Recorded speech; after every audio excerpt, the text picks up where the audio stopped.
Iran America ನಡುವೆ ಸಂಧಾನ ಜಟಾಪಟಿಗೆ ತೆರೆ ಬಿದ್ದಿಲ್ಲ. ತನ್ನ ಷರತ್ತುಗಳನ್ನು ಒಪ್ಪಿ ಶಾಂತಿ ಒಪ್ಪಂದಕ್ಕೆ ಸಹಿ ಹಾಕುವಂತೆ ಇರಾನ್ಗೆ ಡೊನಾಲ್ಡ್ ಟ್ರಂಪ್ ಒತ್ತಡ ಹೇರ್ತಿದ್ದಾರೆ. ಆದರೆ ಇದಕ್ಕೆ ಇರಾನ್ ಕೇರ್ ಮಾಡದೆ ಕೊಲ್ಲಿ ರಾಷ್ಟ್ರಗಳಿಗೆ ಶಾಕ್ ಕೊಡಲು ಸ್ಕೆಚ್ ಹಾಕಿದೆ. ಹರ್ಮುಜ್ ಜಲಸಂಧಿಯ ತಳಭಾಗದಲ್ಲಿ ಹಾದು ಹೋಗಿರುವ ಸಾವಿರಾರು ಕಿಲೋಮೀಟರ್ ಉದ್ದದ ಇಂಟರ್ನೆಟ್ ಕೇಬಲ್ಗಳನ್ನು ಕಟ್ ಮಾಡಲು ಸಿದ್ಧತೆ ನಡೆಸುತ್ತಿದೆಯಂತೆ.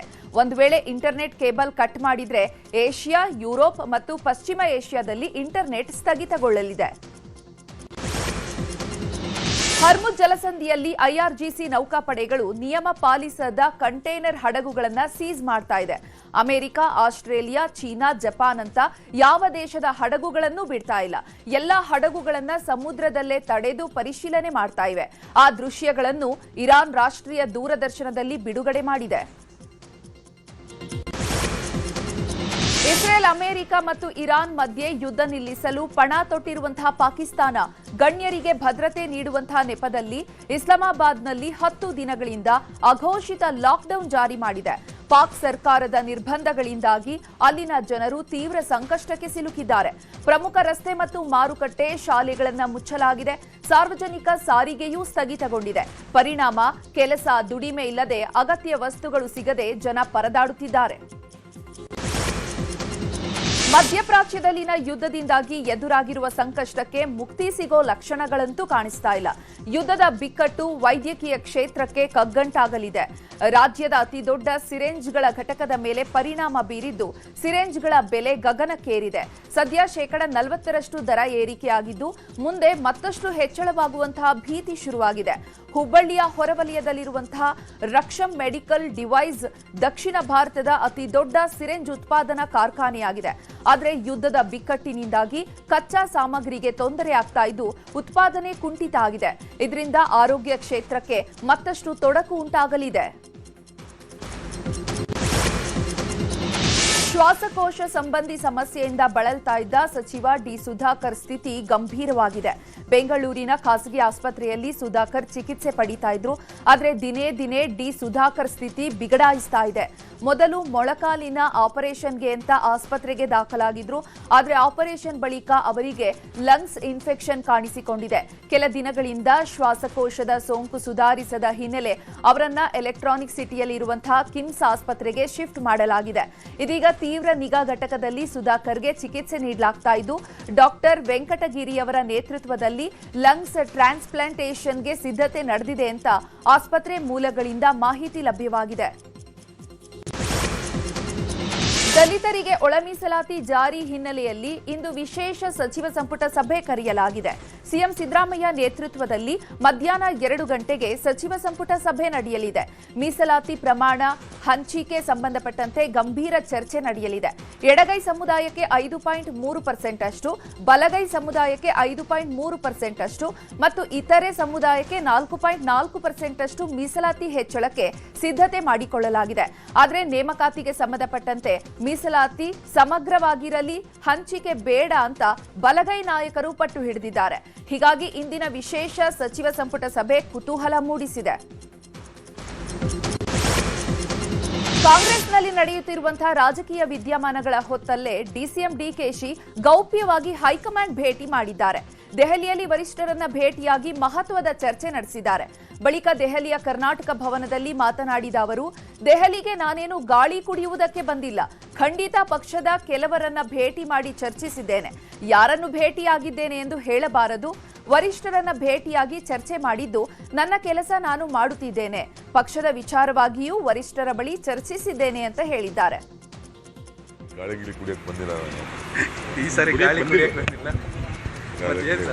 ಯಾರಿಗಾರು ನೀರು ಕುಡ್ಸಕ್ಕೆ ಬಂದಿದ್ದೀರಾ ಸರ್? ಇಲ್ಲ, ನಾನು ನಾಳೆ ರಾಜನಾಥ್ ಸಿಂಗ್ ಅವ್ರದ್ದು ಭೇಟಿ ಇದೆ. ನಾನು ನಮ್ಮ ಆಫೀಸರ್ಸ್ ಎಲ್ಲ ಭಾಳ ಹಿಂದೆ ಟೈಮ್ ಕೇಳಿದ್ದು, ಅವ್ರು ನಾಳೆ ಕೊಟ್ಟಿದ್ದಾರೆ. ಪಕ್ಷದ ವಿಚಾರವಾಗಿ ಸರ್ ಯಾರನ್ನಾದ್ರು ಭೇಟಿ ಆಗ್ತಾ ಇದ್ದೀರಾ? ಸಾಕಷ್ಟು 11:45ಗೆ ಇವ್ರು ಭೇಟಿ ಮಾಡ್ತೀನಿ, ರಾಜನಾಥ್ ಸಿಂಗ್ನ. ಪಕ್ಷದ್ದು ಖಂಡಿತ ನಾನೇನು ಇಲ್ಲ ಅಂತ ನಾನು ಹೇಳೋಕ್ಕಾಗಲ್ಲ. ನೀವು ಸುಮ್ಮನೆ ಇರಲ್ವಲ್ಲ, ಎಲ್ಲರೂ ನನ್ನ ಹುಡುಕಾಕ್ಬಿಟ್ಟಿರ್ತೀರ.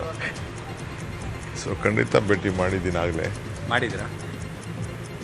ಈಗೆಲ್ಲ ನಾನು ಅದೆಲ್ಲ ಹೇಳ್ಬಾರ್ದು, ಯಾರು ಭೇಟಿ ಮಾಡಿರ್ತೀನಿ, ಯಾರು ಬಿಟ್ಟಿರ್ತೀನಿ ಅಂತ. Lodhi road, Akbar road. ಎಲ್ಲ ಎಲ್ಲೂ ಇಲ್ಲ, ಎಲ್ಲ ಒಟ್ಟೊಳಗೆ ಹೋಗ್ಬೇಕು. ನಾವು ನಮ್ಮ ಕೆಲಸ ನಾವು ಮಾಡ್ತಾ ಇರ್ತೀವಿ ಅಷ್ಟೇ. ಅಲ್ಲ ರೀ, ನನ್ನಂಥವನು ಮೀಡಿಯಲ್ಲಿ ಯಾರು ಮಾತಾಡೋಕ್ಕಾಗ್ತದ? ಈ ಕಡೆ ಕಾಂಗ್ರೆಸ್ನಲ್ಲಿ ಅಲ್ಪಸಂಖ್ಯಾತರ ಟಾರ್ಗೆಟ್ ಹಿನ್ನೆಲೆ ಕಾಂಗ್ರೆಸ್ ವಿರುದ್ಧ ಮುಸ್ಲಿಂ ಧರ್ಮಗುರುಗಳು ಸಿಡಿದೆದ್ದಿದ್ದಾರೆ. ಹೀಗಾಗಿ ಧರ್ಮಗುರುಗಳ ಜೊತೆ ಸಭೆ ನಡೆಸಲು ಸಚಿವ ಜಮೀರ್ ಅಹಮದ್ ಖಾನ್ ಮುಂದಾಗಿದ್ದಾರೆ. ಇಂದು ಸಭೆ ನಡೆಸಲು ಸಚಿವ ಜಮೀರ್ ನಿರ್ಧರಿಸಿದ್ದಾರೆ. ಕಾಂಗ್ರೆಸ್ ಅಲ್ಪಸಂಖ್ಯಾತರ ಕಡೆಗಣಿಸಿಲ್ಲ, ಟಾರ್ಗೆಟ್ ಮಾಡಿಲ್ಲ, ನನ್ನ ವಿರುದ್ಧವೂ ಕ್ರಮ ಆಗಿಲ್ಲ. ಕಾಂಗ್ರೆಸ್ನಿಂದ ಮಾತ್ರ ಅಲ್ಪಸಂಖ್ಯಾತರ ರಕ್ಷಣೆ ಮತ್ತು ಜಬ್ಬಾರ್ ವಿರುದ್ಧ ಕ್ರಮದ ಆದೇಶ ವಾಪಸ್ ಪಡೆಯಲು ಪ್ರಯತ್ನ ಮಾಡ್ತೀವಿ. ಧರ್ಮಗುರುಗಳಿಗೆ ಬೇಸರ ಮತ್ತು ಅಸಮಾಧಾನ ಆಗಿರೋದು ನಿಜ ಅಂತ ಜಮೀರ್ ಹೇಳಿದ್ದಾರೆ. ಗೃಹ ಸಚಿವ ಡಾಕ್ಟರ್ ಜಿ ಪರಮೇಶ್ವರ್ಗೆ ಬಿಗ್ ರಿಲೀಫ್ ಸಿಕ್ಕಿದೆ. ಪರಮೇಶ್ವರ್ ವಿರುದ್ಧ 500 ರೂಪಾಯಿ ಬೆಟ್ಟಿಂಗ್ ಕೇಸ್ ವಿರುದ್ಧದ ಪ್ರಕರಣಕ್ಕೆ ಹೈಕೋರ್ಟ್ ತಡೆಯಾಜ್ಞೆ ನೀಡಿದೆ. ಅರ್ಜಿದಾರರ ಪರ ಹಿರಿಯ ವಕೀಲರಾದಂತಹ ಕೆಎನ್ ಫಣೀಂದ್ರ ವಾದ ಮಂಡಿಸಿದ್ರು. ಉದ್ದೇಶಪೂರ್ವಕವಾಗಿ ಇಂತಹ ಹೇಳಿಕೆಯನ್ನು ನೀಡಿದ್ದಂತೆ ಕಾಣುತ್ತಿಲ್ಲ. ತಮಾಷೆಗಾಗಿ ಮಾತನಾಡಿದ್ರೂ ಕೇಸ್ ಹಾಕಬಹುದೇ? ತನಿಖೆಗೆ ಆದೇಶಿಸುವ ಮುನ್ನ ಪೊಲೀಸರಿಂದ ವಿವರಣೆಯನ್ನ ಪಡೆಯಬೇಕಿತ್ತು ಅಂತ ನ್ಯಾಯಮೂರ್ತಿ ಸುನಿಲ್ ದತ್ ಯಾದವ್ ಅವರಿದ್ದಂತಹ ಹೈಕೋರ್ಟ್ ಪೀಠ ಅಭಿಪ್ರಾಯವನ್ನ ಪಟ್ಟಿತ್ತು. ಪ್ರಕರಣಕ್ಕೆ ತಡೆ ನೀಡಿ ಹೈಕೋರ್ಟ್ ವಿಚಾರಣೆಯನ್ನ ಮುಂದೂಡಿದೆ. ಇನ್ನು ಬೆಟ್ಟಿಂಗ್ ಪ್ರಕರಣದಲ್ಲಿ ಹೈಕೋರ್ಟ್ ತಡೆಯಾಜ್ಞೆಯ ಬೆನ್ನಲ್ಲೇ ಗೃಹ ಸಚಿವ ಪರಮೇಶ್ವರ್ ಪ್ರತಿಕ್ರಿಯೆ ನೀಡಿದ್ದಾರೆ. ತುಮಕೂರಿನಲ್ಲಿ ಮಾತನಾಡಿದ ಅವರು, ನನ್ನ ಮೇಲಿನ ಕೇಸ್ಗೆ ಹೈಕೋರ್ಟ್ ಸ್ಟೇ ನೀಡಿದ್ದನ್ನ ಸ್ವಾಗತಿಸುತ್ತೇನೆ. ಸಣ್ಣ ವಿಷಯವನ್ನ ದೊಡ್ಡದು ಮಾಡಿದವರಿಗೆ ಕೋರ್ಟ್ನಿಂದಲೇ ಉತ್ತರ ಸಿಕ್ಕಿದೆ. ನ್ಯಾಯಾಲಯವು ಪ್ರಕರಣದ ಗಂಭೀರತೆ ಮತ್ತು ಅದರಲ್ಲಿರುವಂತಹ ಅಂಶವನ್ನ ಪರಿಶೀಲಿಸಿ ತಡೆಯಾಜ್ಞೆ ನೀಡಿದೆ. 40 ವರ್ಷದ ರಾಜಕೀಯ ಜೀವನದಲ್ಲಿ ಜವಾಬ್ದಾರಿ ಇಲ್ಲದಂತಹ ಕೆಲಸ ಮಾಡಿಲ್ಲ ಅಂತ ಹೇಳಿದ್ದಾರೆ. ಹಾಸನದ ದೊಡ್ಡಬೀಕನಹಳ್ಳಿ ಗ್ರಾಮದಲ್ಲಿ ಆಂಜನೇಯ ಸ್ವಾಮಿ ದೇವಾಲಯವನ್ನ ಮಾಜಿ ಸಚಿವ ಎಚ್.ಡಿ. ರೇವಣ್ಣ ಉದ್ಘಾಟಿಸಿದ್ರು.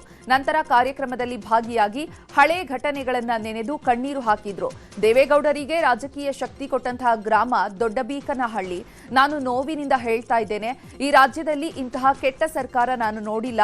ಕಾಯ್ತಾ ಇದ್ದೀನಿ, ಬಡ್ಡಿ ಸಮೇತ ತೀರಿಸುವವರೆಗೂ ರಾಜಕೀಯದಲ್ಲಿ ಇರ್ತೀನಿ ಅಂತ ಕಾಂಗ್ರೆಸ್ ವಿರುದ್ಧ ಕಿಡಿಕಾರಿದ್ರು. 1990 ಇಸ್ವಿಲಿ ರಾಜಕೀಯ ಶಕ್ತಿ ಕೊಟ್ಟಂತ ಊರಿದ್ರೆ ದೊಡ್ಡ ಹೇಳಿ.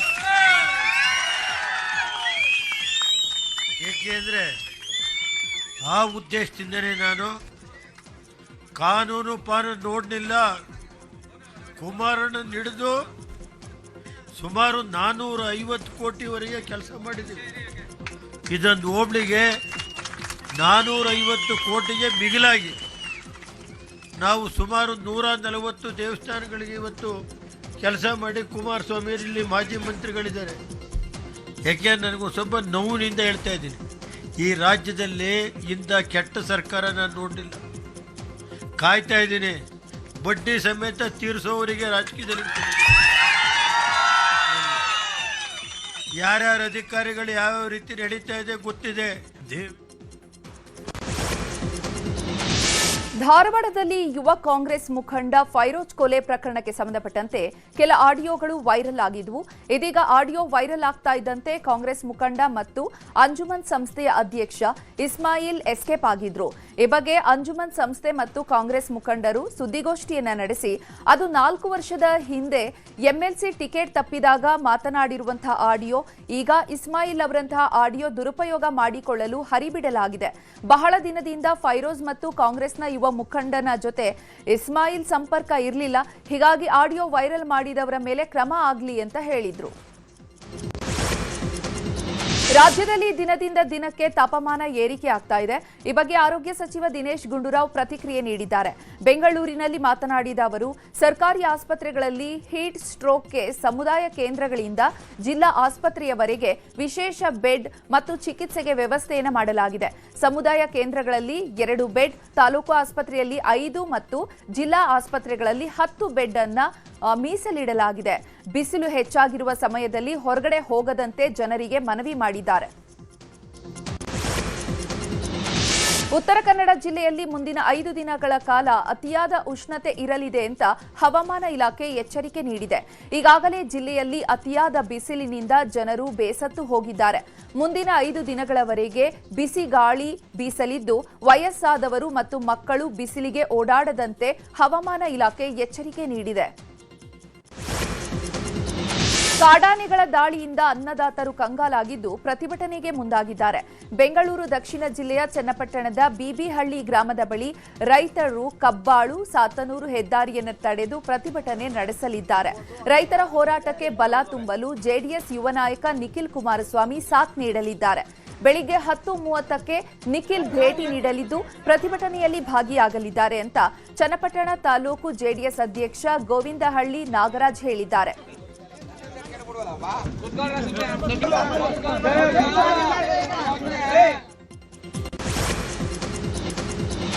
ಬಳ್ಳಾರಿ ಜೈಲಿನಲ್ಲಿರುವಂತಹ ಆರೋಪಿಯೊಬ್ಬ ಎಸ್ಕೇಪ್ ಆಗೋ ವೇಳೆ ಗಾಯಗೊಂಡು ಮತ್ತೆ ಆಸ್ಪತ್ರೆಗೆ ದಾಖಲಾಗಿದ್ದಾನೆ.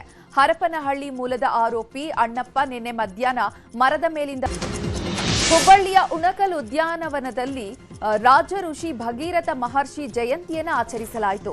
ಧಾರವಾಡ ಜಿಲ್ಲಾ ಶ್ರೀ ಭಗೀರಥ ಉಪ್ಪಾರ ಸಂಘದ ನೇತೃತ್ವದಲ್ಲಿ ಜಯಂತಿ ಆಚರಣೆ ಮಾಡಲಾಗಿದೆ. ಶ್ರೀರಾಮ ಸೇನೆ ರಾಷ್ಟ್ರೀಯ ಅಧ್ಯಕ್ಷರಾದ ಪ್ರಮೋದ್ ಮುತಾಲಿಕ್ ಅವರು ಭಗೀರಥ ಮಹರ್ಷಿ ಪುತ್ಥಳಿಗೆ ಮಾಲಾರ್ಪಣೆ ಮಾಡಿದ್ದಾರೆ. ಈ ವೇಳೆ ಭಗೀರಥ ಉಪ್ಪಾರ ಸಂಘದ ಬಸವರಾಜ್ ಉಪ್ಪಾರ್ ಮತ್ತಿತರರು ಉಪಸ್ಥಿತರಿದ್ದರು. 2027ರ ಜನಗಣತಿ ಪೂರ್ವಭಾವಿಯಾಗಿ ಮನೆ ಪಟ್ಟಿ ಮತ್ತು ಮನೆ ಗಣತಿ ಕಾರ್ಯ ಹಮ್ಮಿಕೊಳ್ಳಲಾಗಿದೆ. ಕರ್ತವ್ಯ ನಿರ್ಲಕ್ಷ್ಯ ಮತ್ತು ಬೇಜವಾಬ್ದಾರಿತನ ತೋರಿದ್ದಕ್ಕೆ ಕೋಲಾರ ಜಿಲ್ಲೆಯ 6 ತಾಲೂಕುಗಳ ತಹಶೀಲ್ದಾರ್ಗಳಿಗೆ ಡಿಸಿಎಂಆರ್ ರವಿ ಶೋಕಾಸ್ ನೋಟಿಸ್ ಜಾರಿ ಮಾಡಿದ್ದಾರೆ. ಜನಗಣತಿ ತಂತ್ರಾಂಶದಲ್ಲಿ ಜಿಲ್ಲೆಯ ಪ್ರಗತಿ ಅತ್ಯಂತ ಕಡಿಮೆಯಾಗಿದೆ. ಈ ಬಗ್ಗೆ ತಹಶೀಲ್ದಾರ್ಗಳು ಗಮನ ಹರಿಸದೇ ಇರುವುದು ತಿಳಿದು ಬಂದಿದ್ದು ಶೋಕಾಸ್ ನೋಟಿಸ್ ಜಾರಿ ಮಾಡಲಾಗಿದೆ ಅಂತ ಮಾಹಿತಿ ನೀಡಿದ್ದಾರೆ. ಬೆಂಗಳೂರಿನಲ್ಲಿ ಭೀಕರ ಅಗ್ನಿ ಅವಘಡ ಸಂಭವಿಸಿದೆ. ಗುಜ್ರಿ ಗೌಡೌನ್ನಲ್ಲಿ ಬೆಂಕಿ ಕಾಣಿಸಿಕೊಂಡಿರುವಂತಹ ಘಟನೆ ಕಾಡ ಅಗ್ರಹಾರದಲ್ಲಿ ನಡೆದಿದೆ ಮತ್ತು 10 ಕಿಲೋಮೀಟರ್ವರೆಗೂ ದಟ್ಟ ಹೊಗೆ ಆವರಿಸಿದ್ದು ಜನರಲ್ಲಿ ಆತಂಕ ಮೂಡಿಸಿತ್ತು. ಸುದ್ದಿ ತಿಳಿದು ಸ್ಥಳಕ್ಕೆ 5 ರಿಂದ 6 ಅಗ್ನಿಶಾಮಕ ಸಿಬ್ಬಂದಿ ಬಂದಿದ್ದು ಹರಸಾಹಸ ಪಟ್ಟು ಬೆಂಕಿ ನಂದಿಸಿದ್ದಾರೆ. ಈ ಘಟನೆಯಲ್ಲಿ ಅದೃಷ್ಟವಶಾತ್ ಯಾವುದೇ ಪ್ರಾಣಹಾನಿ ಸಂಭವಿಸಿಲ್ಲ.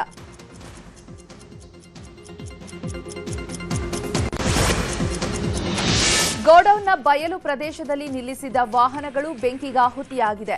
ಬೆಂಗಳೂರು ದಕ್ಷಿಣ ಜಿಲ್ಲೆ ರಾಮನಗರದ ವಡೇರಹಳ್ಳಿ ಬಳಿಯಲ್ಲಿ ಈ ಘಟನೆ ನಡೆದಿದೆ. ವಿಶೇಷ ಚೇತನರಿಗೆ ನೀಡಬೇಕಾಗಿದ್ದಂತಹ ವಾಹನವನ್ನ ಗೋಡೌನ್ನ ಬಯಲು ಪ್ರದೇಶದಲ್ಲಿ ನಿಲ್ಲಿಸಲಾಗಿತ್ತು. ಆದರೆ ವಾಹನಗಳು ಹೊತ್ತಿ ಉರಿದಿದ್ದು 32 ಬೈಕ್ಗಳು ಸುಟ್ಟು ಕರಕಲಾದರೆ 10 ವಾಹನಗಳಿಗೆ ಹಾನಿಯಾಗಿದೆ. ಯಾರೋ ಕಿಡಿಗೇಡಿಗಳು ಬೆಂಕಿ ಹಚ್ಚಿರುವಂತಹ ಶಂಕೆ ವ್ಯಕ್ತವಾಗಿದೆ.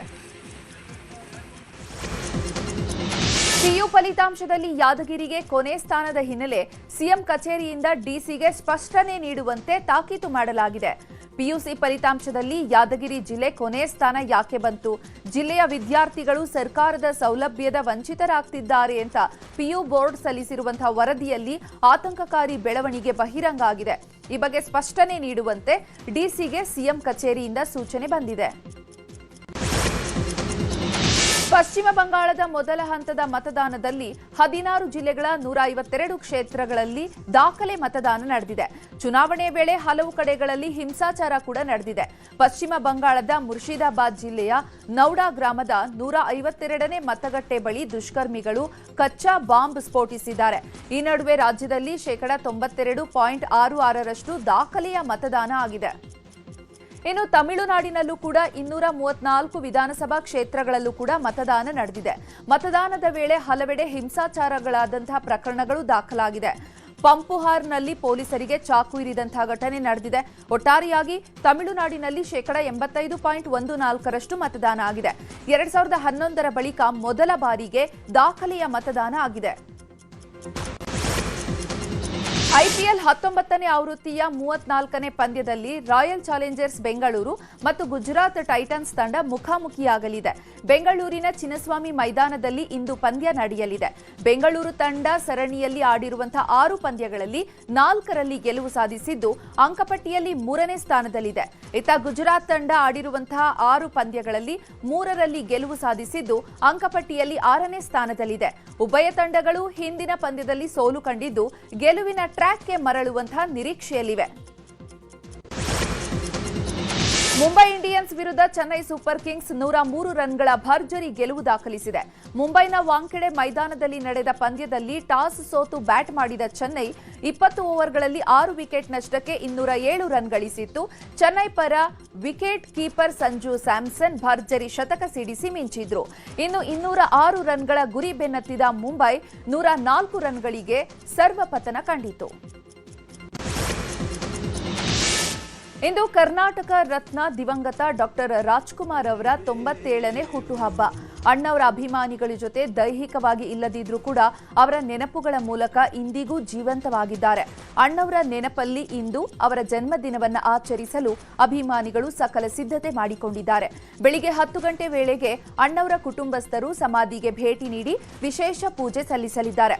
ಅಲ್ಲದೆ ರಾಜ್ಯದ ಮೂಲೆ ಮೂಲೆಗಳಿಂದ ಅಣ್ಣವರ ಅಭಿಮಾನಿಗಳು ಸ್ಮಾರಕದ ಬಳಿ ಆಗಮಿಸುವ ಕಾರಣ ಸಮಸ್ಯೆ ಆಗದಂತೆ ಎಚ್ಚರಿಕೆ ವಹಿಸಲಾಗಿದೆ.